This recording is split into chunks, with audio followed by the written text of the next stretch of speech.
Hi, my name is Jennifer Matos. I'm the Executive Director of the Noah Webster House in West Hartford Historical Society, and I'm bringing you the 28th edition of our Armchair Tour of West Hartford history.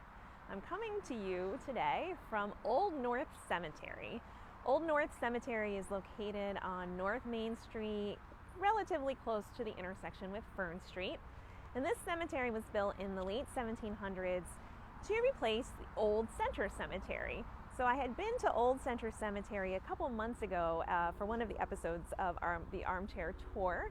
And you may recall that was a rather small cemetery, and so when that was beginning to be filled, this land was basically set aside to be a cemetery. The fall is a really nice time to visit a cemetery. You've got great trees here in the Old North Cemetery. You can see the beautiful foliage around me. And it's really just a nice place to come, and it's peaceful, and to just think about the people who came before us. One way the Noah Webster House thinks about the people who came before us is by holding a program annually called West Hartford Hauntings. We're actually in our 16th year this year of this program, and part of the program is to take people through the cemetery to teach them about the people who came before us. So there's a lot of research involved ahead of time to kind of discover the stories of these people who have kind of been silenced over time. And one of the stories we featured a couple of years ago was researched by one of our former staff, Sarah St. Germain, and it relates to the Talcott family. So you can see I'm standing here next to the Talcott monument. Talcott is a familiar name in West Hartford. There is a Talcott Road in West Hartford, and it's actually relatively close to where the Talcott Woolen Mill was, which was near where Beachland Park is today. So the Talcott family was pretty well established in West Hartford, and this monument is evidence of that they could afford this beautiful obelisk monument that basically is surrounded by a family plot. So there are little gravestone markers around the obelisk that indicate the graves of different members of the Talcott family. I'm going to be talking to you about a man named Arthur Talcott.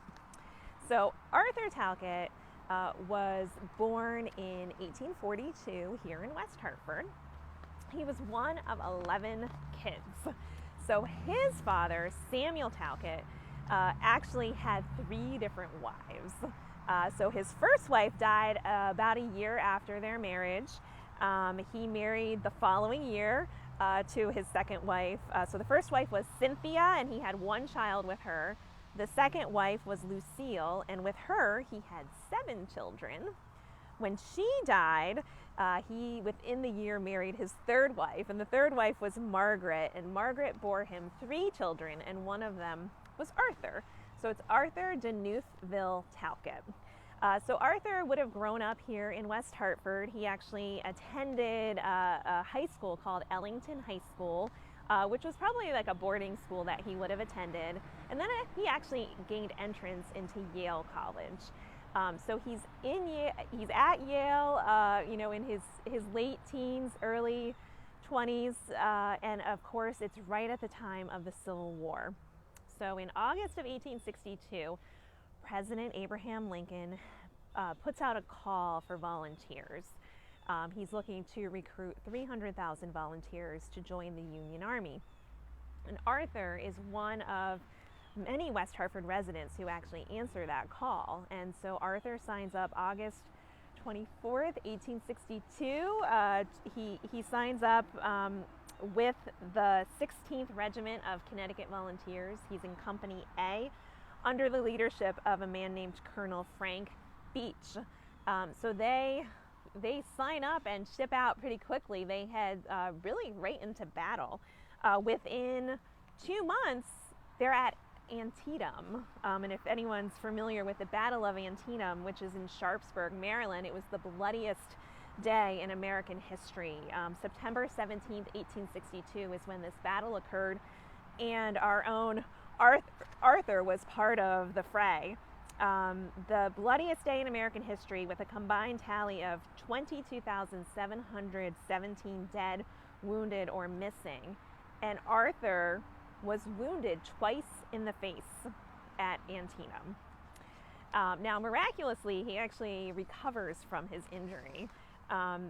There is actually also miraculously a letter, 2 letters by him to his sister back here in West Hartford that he sent after his injury. So the first letter is dated September 27th, 1862. And again, in the collection of the Connecticut Historical Society, he writes to his sister, "As I suppose you have heard, I was wounded in the face by 2 buckshot, and since then have been in the hospital, taking care of the wounded. The hospital where I am is about 1/2 mile from the village of Sharpsburg, on the farm of the Sesh," he means a secessionist, "who skedaddled with the rebel army."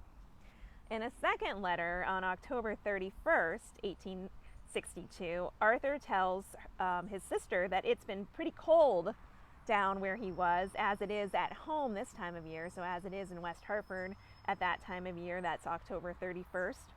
And he also asks for one request from her. He asks her to send him a good pair of buckskin gloves with long cuffs to them. He says, "I shall need them very much this winter and cannot get them down here. I hope I am not asking too much of you." We don't know if the sister sent the buckskin gloves or not. We do know that Arthur DeNeufville Talcott actually passed away just about a month and a half later. He passed away on December 3rd, 1862. And what's interesting is he did not pass away from his wounds that he had received at the Battle of Antietam, but rather it sounds like from the conditions of camp life. The official statement was he died of extreme provisions and hardships of soldier life. So from being exposed to the cold, the elements, not being properly nourished, he succumbed to a fever and passed away at the age of 20 years old. Now, what's also very interesting about Arthur is that his body was actually brought back here to Connecticut to be buried. And that might also be a sign of the Talcott's wealth, that they were able to make this happen. His body is returned to Connecticut 7 days later. So on December 11th, 1862, he is buried here in Old North Cemetery in West Hartford, and you know, here he remains. And this is just such a great reminder of all the lives that are represented in a cemetery, and that as you're walking through the cemetery, you can look at the names and you can really start to think about actual lives that were lived. These were people like you and I in many, many cases. And we try to bring that home during our West Hartford Hauntings program. We do focus on real stories. And yes, the program is a little bit scary and a little bit creepy. We are in a cemetery at night. You have a tour guide who's leading you by lantern around the cemetery. But at the very heart of the program is the history. It's real history in a scary setting. So we really are interested in sharing the stories of past residents so that they can be remembered. So I hope if you have a spare moment this fall, you'll visit one of the cemeteries in West Hartford and walk among the graves and read the names and remember the people who are represented here. And also, if you are interested, to come to our West Hartford Hauntings program. And that will be happening here in the cemetery, a series of dates, October 22nd, 23rd, and 24th. And then a second weekend on October 29th and 30th. We do recommend that you purchase your tickets ahead of time. This is a program that is likely to sell out, especially the second weekend.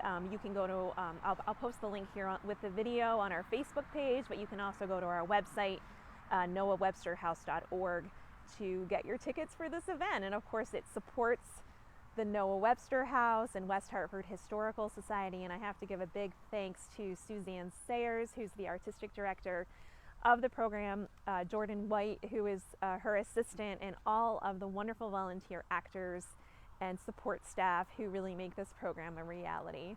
So I hope you learned something new this week about Old North Cemetery, and we'll see you next week. Bye.